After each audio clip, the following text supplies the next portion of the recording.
Greetings in the name of our Lord and Savior Jesus Christ. It's so wonderful to see each of you here this morning. We got a good lesson today. It says responsibility of children to parents. God's words instructs children to honor and obey their parents. Biblical principles should shape the relationship between parents and children.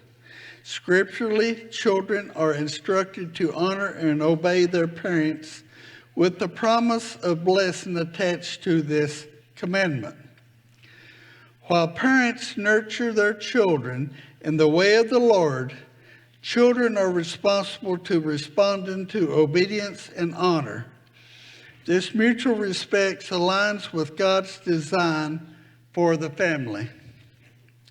Additionally, as parents age, children should show them honor through supportive care, love, and gratitude for their parents' guidance.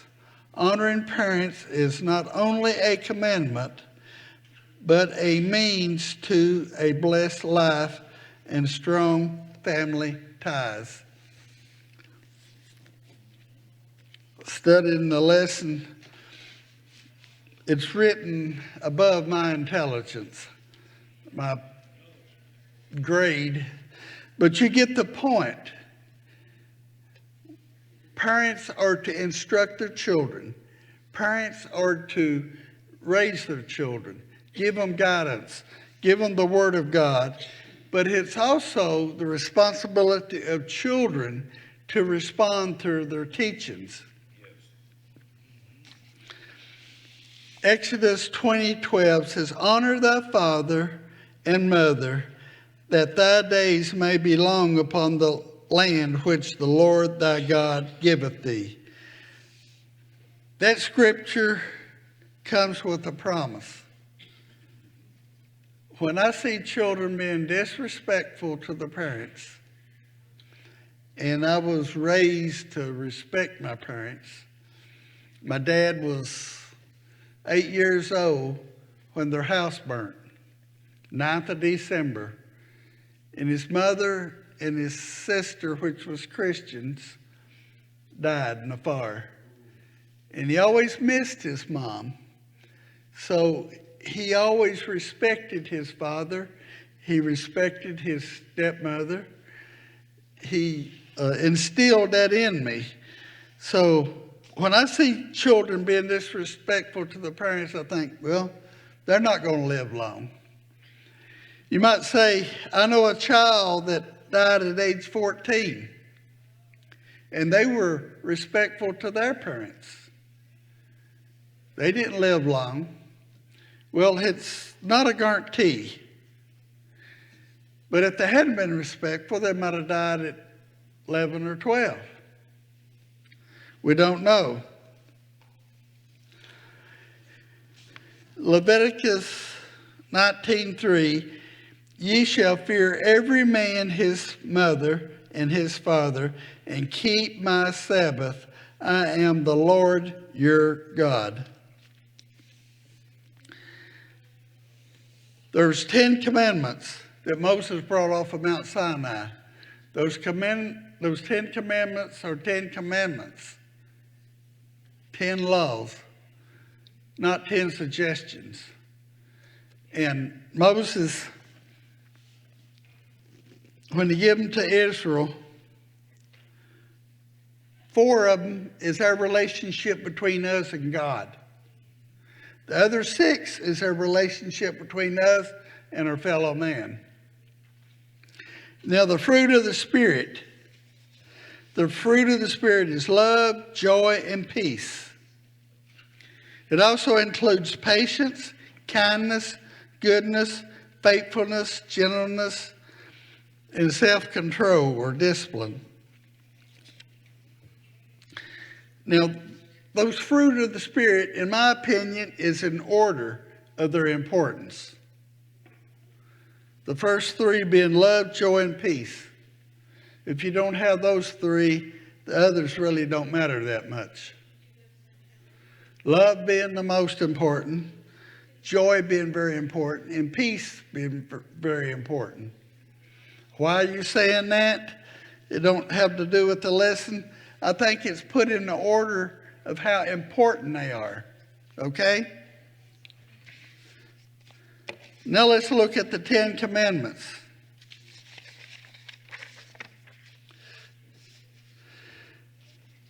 As I said, the first 4 is between us and God. You shall have no other gods before me. You shall make no idols, no graven images, bow down and worship them. You shall not take the Lord thy God's name in vain, and keep the Sabbath day holy. Those 4, I think, are in order of importance. All of God's law is important, okay? All of God's law is important. But there's some that's more important than others. If you take a handgun and shoot somebody, that's murder. You can go to the pen for it. You can even die for it. But if you drive down the highway and you get above 55 miles an hour on 27, you broke the law. But that law is not as important as murder, okay? But the very next one is honor thy father and thy mother. It's very important. People don't realize the importance of that. Honor your father and mother is before thou shalt not covet. It's before thou shalt not bear false witness against your neighbor, lie on someone. It's before thou shalt not steal. It's before thou shalt not commit adultery. It's even before thou shalt not murder. Thou shalt not kill. So why is it so important? If you don't respect your parents, you're not going to respect God. If you don't respect your parents, you're not going to respect your pastor. If you don't respect your parents, you're not going to respect authority and God and His laws.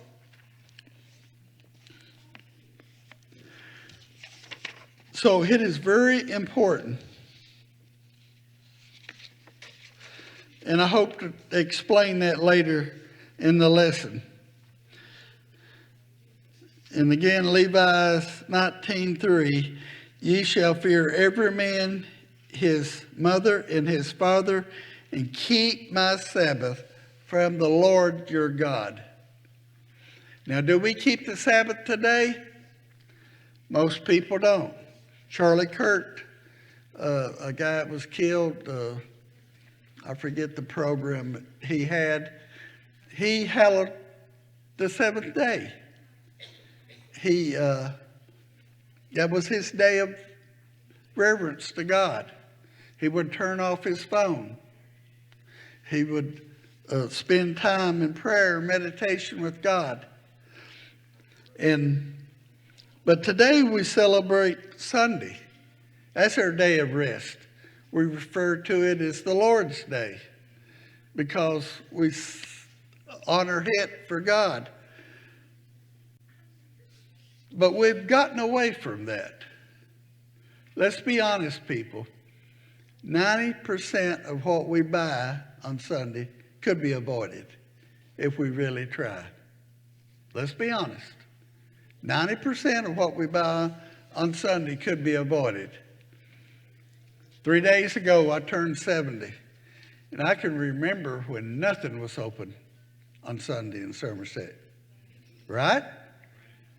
What did we do then? If our child needed Tylenol because they're running a fever, we didn't have none, we went to a neighbor and borrowed some. Oh, you ain't got Tylenol? Here's the bottle. Bring it back when your child gets better. You know. In some churches, they can't wait till the service closes so they can run to the restaurant. When you run to a restaurant on the Lord's Day, you're forcing people to have to work. You might say, I say, that if everybody that calls themselves Christians didn't buy on Sunday, the business would shut down. Because a restaurant can't stay open if 3 people are fed. It's got to have about 100, okay? And one thing that always aggravated me was some businesses starts their sale on Sunday. So you see an item that you want, you got to run out Sunday and buy it because Monday they're going to be sold out. They got 6 other days of the week they could start it instead of the Lord's Day. Matthew 15:1. Then came to Jesus scribes and Pharisees, which were of Jerusalem, saying, why do you disciples transgress the tradition of the elders? For they wash not their hands when they eat bread. But he answered and said unto them, why do ye also transgress the commandments of God by your traditions? For God commanded, saying, honor thy father and mother, and he that curseth father and mother, let him die the death. But ye say, whosoever shall say to his father and mother, it is a gift by whatsoever thou mightest be profited by me, and honor not thy father and thy mother, he shall be free. Thus have ye made the commandments of God of none effect by your traditions. Don't you love it when sinners come to you with these gotcha questions? People love to do it with politicians, Ask them a question, Do you believe that guy's a Christian? He says he is. Gotcha question, And people like doing that. Ain't it better that couples live together to see if they're going to get along before they get married? Huh? Other questions like that. And those things have shown to be true. I don't care how long you live together. When you put the ring on the finger and take the vows, it changes everything. God has a law, and there's a reason why to have that law. There's a reason why you're supposed to honor your father and mother. Supposed to show them respect.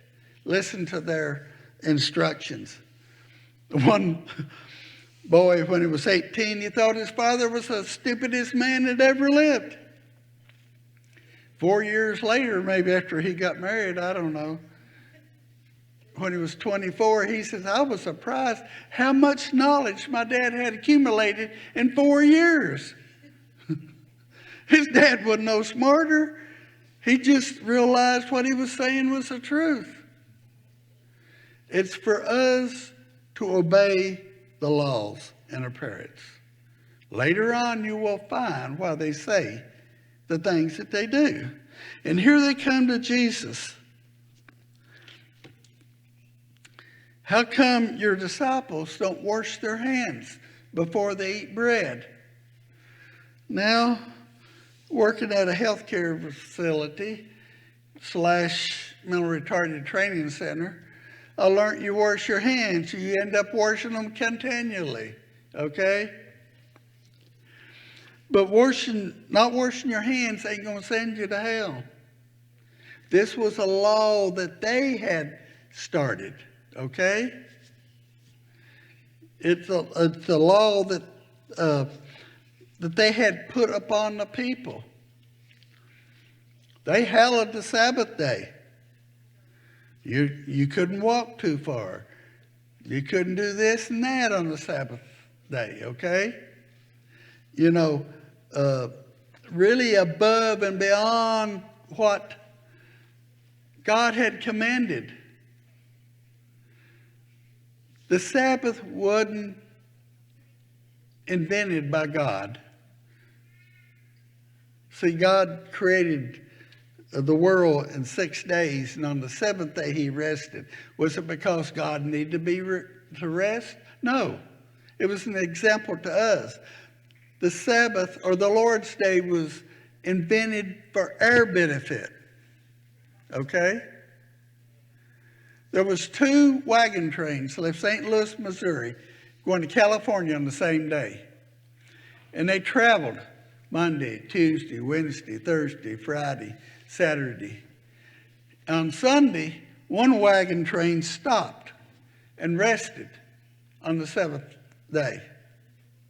The other wagon train kept going, ran off and left them. Then they traveled Monday, Tuesday, Wednesday, Thursday, Friday, Saturday. Then they stopped the 7th day and rested. They went on further. See, for most of civilization, we used animals to work, okay? We didn't have automobiles. Your automobile don't need to rest on the Lord's Day. But your horses, your mules, your oxen, they need to rest on the Lord's Day. So they kept going. As time went by, equipment began to break down. The animals got tired. People's tempers began to flare. And they were going slower because they wasn't resting. The other wagon train, which rested every 7th day, ended up passing them and getting to California first. It's not for us to always know why God has these laws, even though it is good if you can find out, but it's for us in their benefit, and we are to obey them, and later we may find out why. I mean, growing up, we've probably done a lot of things that we didn't know was unhealthy. I was telling somebody the other day, Hyde's Fork Creek went around half of my dad's farm, okay? And when I was on the farm and I didn't have a water bottle with me and I was thirsty and there's this fresh running water, I would get down and drink out of the creek. Well, you can imagine the other farms ahead of us and the cattle ahead of us.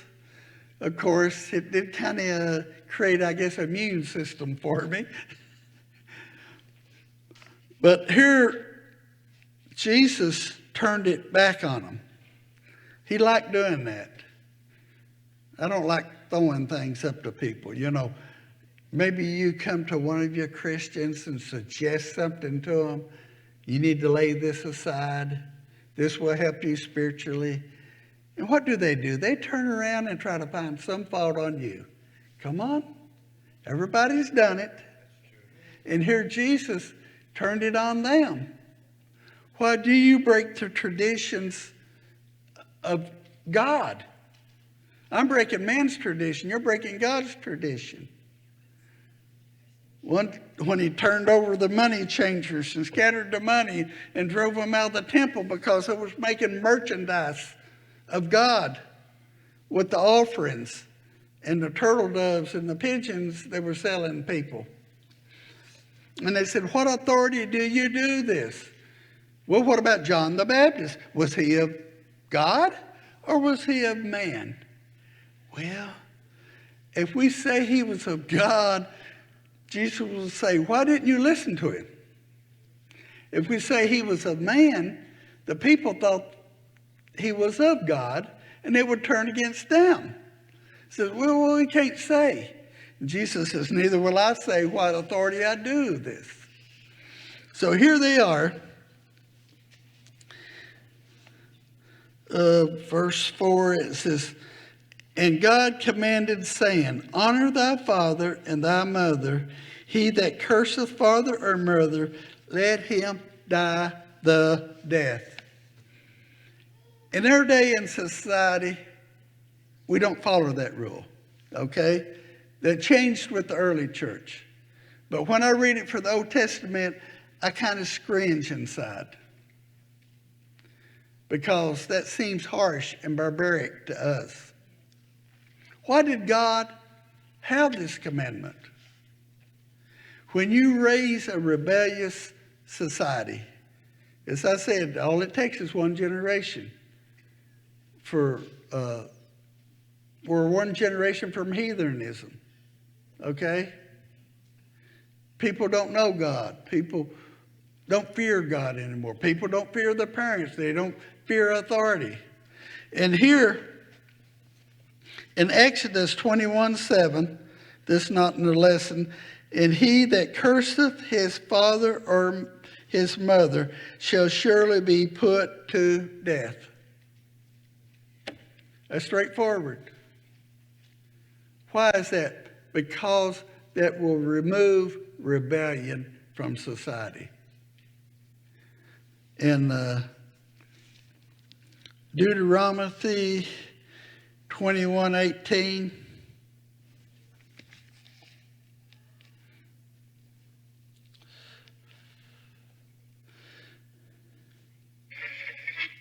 that had never been seen or done before. God parting the seas, making a way through the waters. Once Sorry again, a about picture that. of salvation.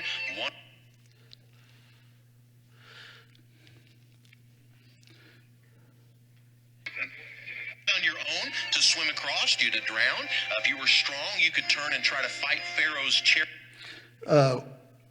When I was at Pollyanna Church of God, I had my phone set with alarm when to start, when to the 5-minute warning before we went to That's my boy. That years ago, we bring our kids with us to.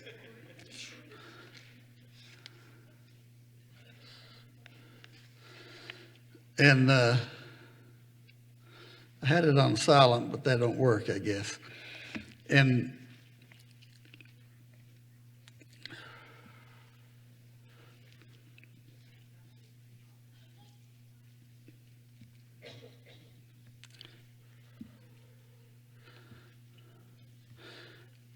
well, anyway, and I had the alarm set, and then a 5-minute warning, and I told them, tell the Sunday school class 5 minutes. And I was up teaching, and I don't know what happened, but a commercial for adult Depends come up on my phone. And Linda Dobbs, sitting at the back of the church, heard it. She was laughing. So I know everybody else heard it. But what it come down to is, if you had a rebellious child, why didn't you try to do everything to make that child do the right thing? The Bible commands us to take the mother and father and take that child. And since Brother Larry's the youngest man in here, I use him as an example as a child. And we place our hands on him and take an oath. We've done everything we can to make this child do the right thing. We've beat him. We've whipped him. We chastised him. We took his Xbox away. We took his cell phone away. We turned off the internet. And he still won't do the right thing. He ain't going to school. He ain't studying his lessons. He's rebellious. He runs off. He's abusive to his mother and father. And he does this before the elders of the church. And if they've showed that they've done this, he's to be stoned to death. Now that makes me cringe in thoughts, okay? Because that goes against our nature today. You ever heard of the broken window syndrome? You don't send somebody to jail because they broke a window. Yes, you do. You don't send somebody to jail because they stole a candy bar. Yes, you do. Because if you punish them for doing the little things, next they may steal a bicycle.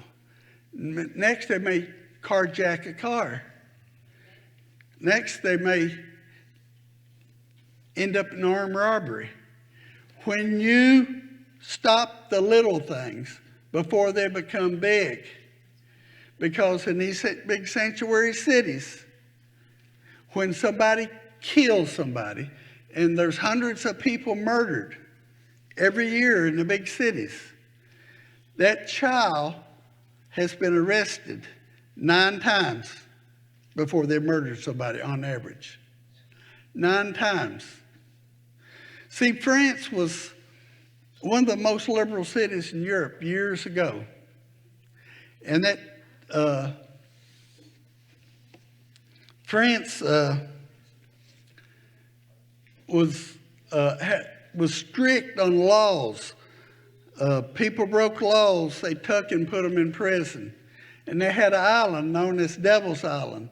I think it was far from France. And if they went to Devil's Island, they very seldom got off. But France had low crime because when you take the criminals off the street, there's less crime. It's simple, okay? And God realizes that.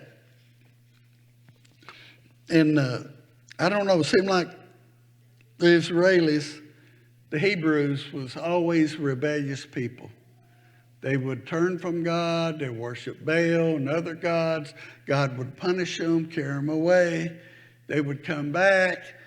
They would do it again and again. In Proverbs 23:2, it says, "Hearken unto thy father that begot thee, and despise not thy mother when he is old." Hearken, that means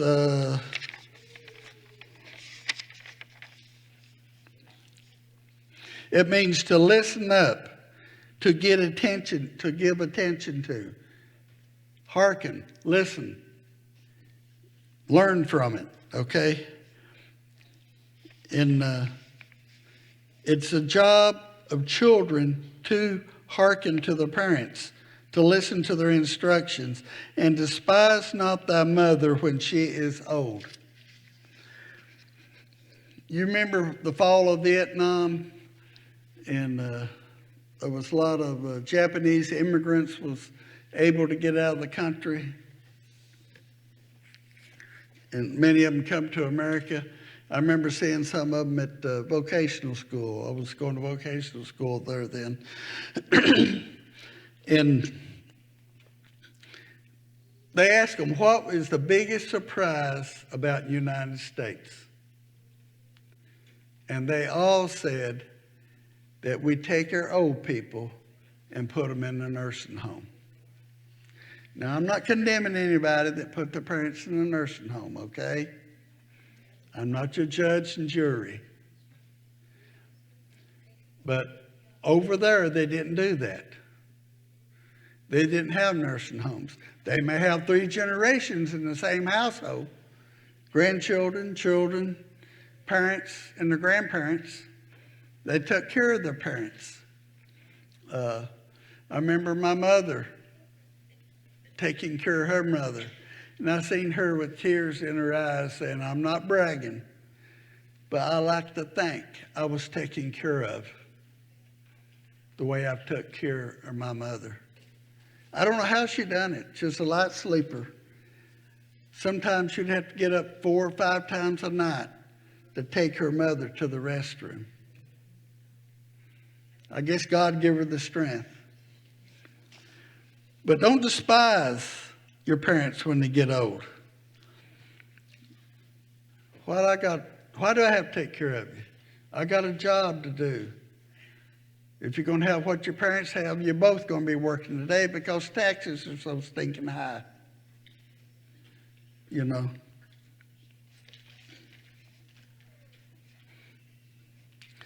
In Ephesians 6:1, children, obey your parents in the Lord, for this is right. Why do you obey your parents? They're giving you the instructions. Let me give you an example.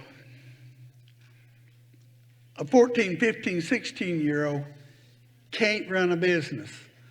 Why does a child, 14, 15, 16-year-old, not run a business? Because mentally, they're not capable of making those decisions. Later in life, they may do a wonderful job, but not as a child. Okay? But David, before he killed the giant as a young man, he already killed a lion and a bear. We can't run businesses as children. We can't let them run businesses. But they can be used of God at a young age. Am I right? My dad, as a young boy, his neighbor wanted him to plow his garden. And he said, his dad told him, says, you got to plow that field first, then you can go plow the garden. So he's plowing in the field, going as fast as the slow mule would let him. And here come a cloud. He said, Lord, let that rain go by me. And the cloud went by on the other side. And he's plowing. He says, Lord, let that cloud go by me. One went by on the other side, then another one, another one. Finally, there was a cloud from sky to sky. He could see the lightning and thunder. Lord, let me plow this. He promised him $2 to plow a garden. Back in the 40s, that was a lot of money. And that cloud split and went around him. And he was able to finish that field and go and plow his neighbor's garden. He didn't have the capacity to run a business, but he could be used of God. There was a church, this man was pastoring it, and it was like the ceiling was brass, the sides was iron, the floor was concrete. It was dead. And he fasted and he prayed and he fasted and prayed. And the Bible talks about removing a candlestick. Have you heard that in the Bible? And one Sunday night, the service broke open. People shouting everywhere. The spell had been broken, or whatever you call it. There was freedom in the church. Freedom to worship God. And Monday, one of the girls in the church said, Jesus was here last night. Mama, did you see Jesus? No. Jesus was here tonight. And he kept going on about it. And he thought, maybe she did see something. And she said, down, talked to her daughter, said, how do you know Jesus was there? And she said, there was a man in a long robe, had a candlestick, and he walked down the aisle, and when he set the candlestick on the pulpit, that's when everybody started shouting. There was men in the church, but God didn't show it to them. There was women in the church. God didn't show it to them. There was boys in the church, but they didn't see the vision. But a little girl did. So David, they told him, says, thou art but a youth. But he was used of God. Children can be used of God. There's no regulation on children when it comes to the ministry. No, they can't pastor a church, but God can use them, and their prayers is just as valuable as your prayers.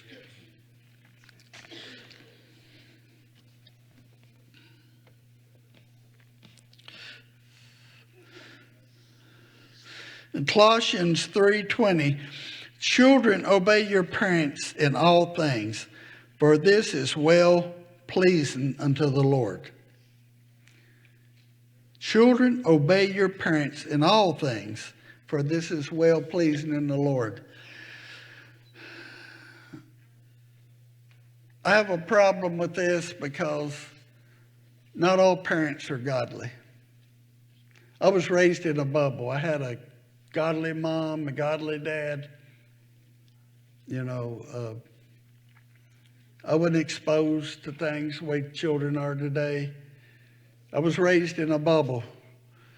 I was 19-year-old before I was offered first joint, which I refused. I was 20-year-old when I was offered my first beer, or 19, I guess, which I turned down. Children today are exposed to that sometimes in grade school. There was a man, he'd be driving down the road. You remember those salt blocks? Put a stake in the ground and they had a hole in the salt block. And you set it on it, and the cows come up and lick it. He'd be driving down the road and see a salt block. He'd stop and have one of his children to go over into the field and take the salt block off the thing and put it in the back of the truck, and they'd drive on. But they do illustrate certain things and guidance. And we are to reverence the parents. We are to honor them. Why? Because if we honor them, then we're going to honor authority, we're going to honor God, we're going to honor our pastor. You notice the verse, the 10 Commandments says, honor thy father and thy mother, that the days may be long upon the land which the Lord thy God giveth thee. It didn't say honor the priest. It didn't say honor authority. Honor your teacher, even though we should. But you are the first level of defense of your children. You're the first protector of your children. How many here are grandparents? Anybody? In some cases, you can be a big influence on your grandchildren. In some cases, grandparents take care of their children, and you can instill godly values in them because you're exposed to them. Proverbs 1:8, my son, hear the instruction of thy father, and forsake not the law of thy mother. You listen to the instructions of your father. There's a reason why he says don't do X, Y, Z. Okay? And it's the children's responsibility to respect them. Honor your father and mother, that your days may be long upon the land which the Lord thy God giveth thee. When I see children disrespect their parents, I think they're not going to live long. One woman told me that she used to lock herself in a bedroom because her daughter be hollering at her. Lock herself in a bedroom, and she could hear her banging on the door. If you couldn't buy me what I wanted, why did you have me? And she went to the Job Corps and told them, all of my parents are dead.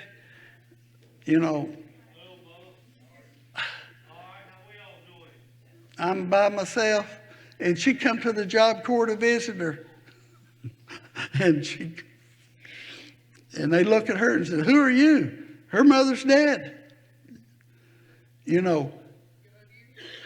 That's what it's talking about. The children's responsibility. For they shall be an ornament of grace to your head and change to your neck. I've been kind of negative in this lesson. I hope to end on a positive attitude. Children can bring joy and pleasure to you. They can be good examples to God.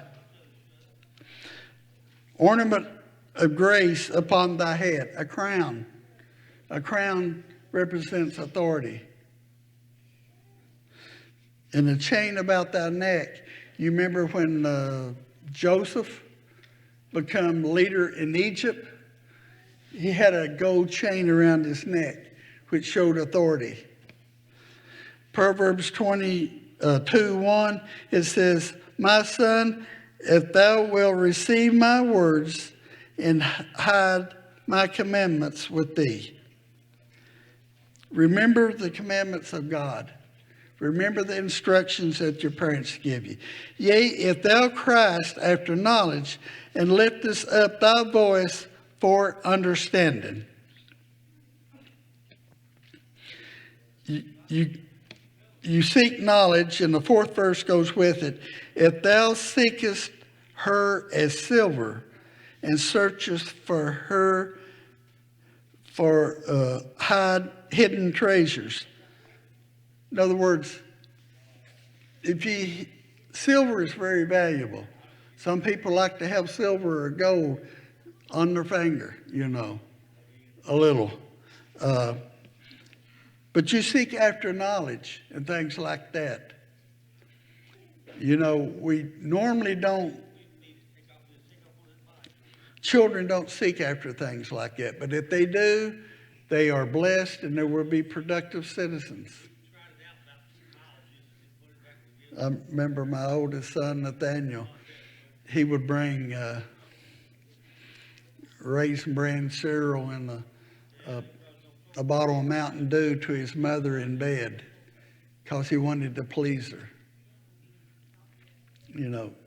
He respected her. He honored her. "If thou seekest her as silver and searchest for her hidden treasures, then shalt thou understand the fear of the Lord and find the knowledge of God." That's the end goal, to find the knowledge of God. One businessman read 5 chapters in Psalms every day and 1 chapter of Proverbs every day. And that means in a month he would go through the Psalms and he would go through Proverbs. And he did it to help his businesses. The laws, the benefits, instructions from God, he become very successful. "For the Lord giveth wisdom, out of the mouth cometh knowledge and understanding." Before it comes out of your mouth, it's first got to be in your heart and in your mind. God has to write it upon the tables of your heart. "Honor thy father and mother, which is the first commandment with praise." Again, it's talking about honoring your father and mother. And the last verse, the third, says, that it may be well with thee, and thou mayest live long upon the earth. I end with this illustration. My time's gone.